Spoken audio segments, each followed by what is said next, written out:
Magandang araw po sa inyong lahat, sa pamilya, mga kaibigan, at mga mahal sa buhay ni Mami Betty. Ako po si Alvin Santiago, isa po ako sa mga mapalad na taong nakaranas ng kabutihan at pagmamahal ni Mami Betty. Ngayong araw po, tayo po ay nagtipon-tipon dito para magbigay pugay at isabuhay at pagdiwang ang naging buhay po ng isang natatanging tao na naging bahagi ng ating buhay, si Mrs. Elizabeth Guillermo o para po sa akin si Mami Betty. Siya hindi lamang isang guro, kundi isang pangalawang ina na po para sa akin at sa marami pang iba. Una ko pong nakilala si Mami Betty nung siya maging grade 6 advisor ko noon sa LVES, sa Leodegario Victorino Elementary School.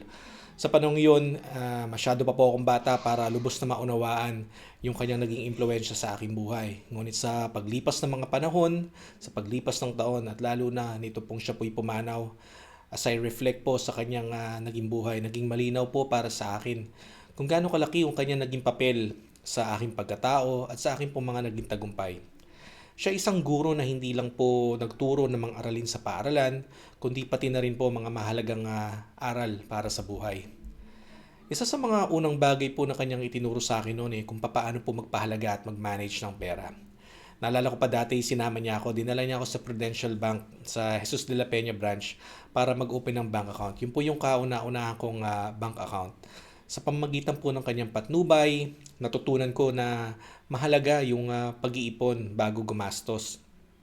Ito po isa sa mga prinsipyo na dinala ko hanggang sa kasalukuyan at ito po yung nagbigay sa akin ng matibay po na pundasyon sa pagkontrol sa financial na aspeto po ng aking mga buhay, ng aming mga buhay at ng aming mga desisyon.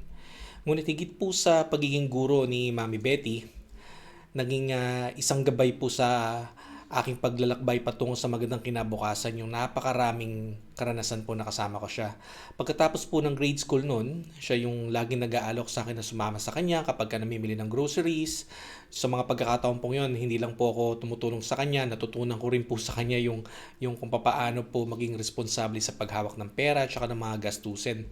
Madalas po niya akong binibigyan ng pera noon sa eskwelahan, siguro mga once a month. Kapag nagkikita po kami, isinasama niya ako sa panonood ng mga pelikula, sinasama niya ako po doon sa mga travel nila, kasama po yung kanyang mga co-teachers.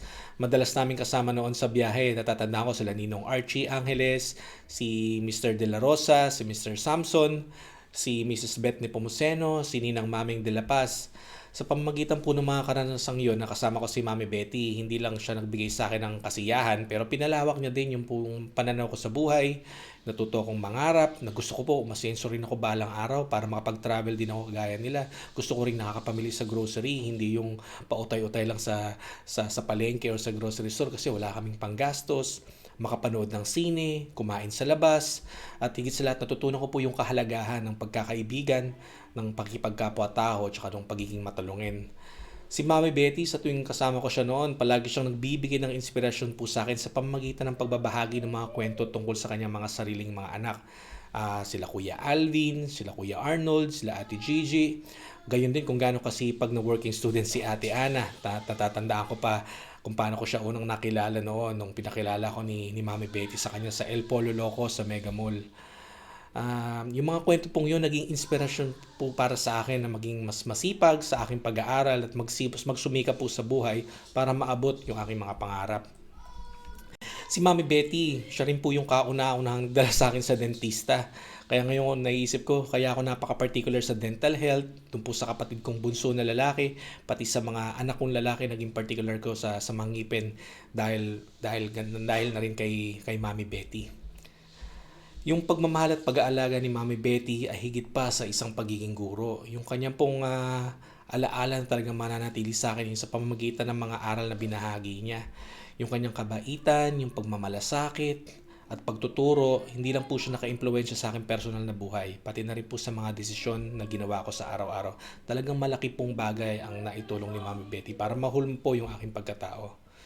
Ngayon habang nagdadalamhati po tayo sa kanyang pagkawala, naway patuloy po nating ipagdiwang yung buhay at i-celebrate po yung mga karanasan natin sa pamamagitan ng pag-alala at pagsasabuhay sa mga aral na itinuro po ni Mami Betty sa ating lahat.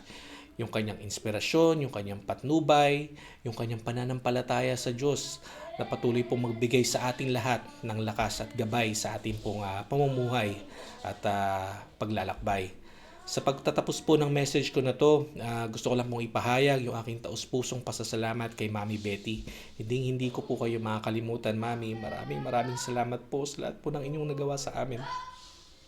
Hindi ko po makakalimutan ang inyong pagmamahal, yung kabaitan, lahat po ng itinuro nyo sa amin. Sa kanyang kabutihan at mga gawa, mananatili pong buhay kayo sa aming mga puso, sa mga puso ng lahat ng inyong mga minahal at ng inyong pong mga tinulungan. Paalam po, Mami, naway magpahinga ka na ng mapayapa at ang iyong liwanag, yung patuloy po na magbibigay ng inspirasyon sa aming lahat hanggang po sa huli nating pagkikita. Maraming salamat po.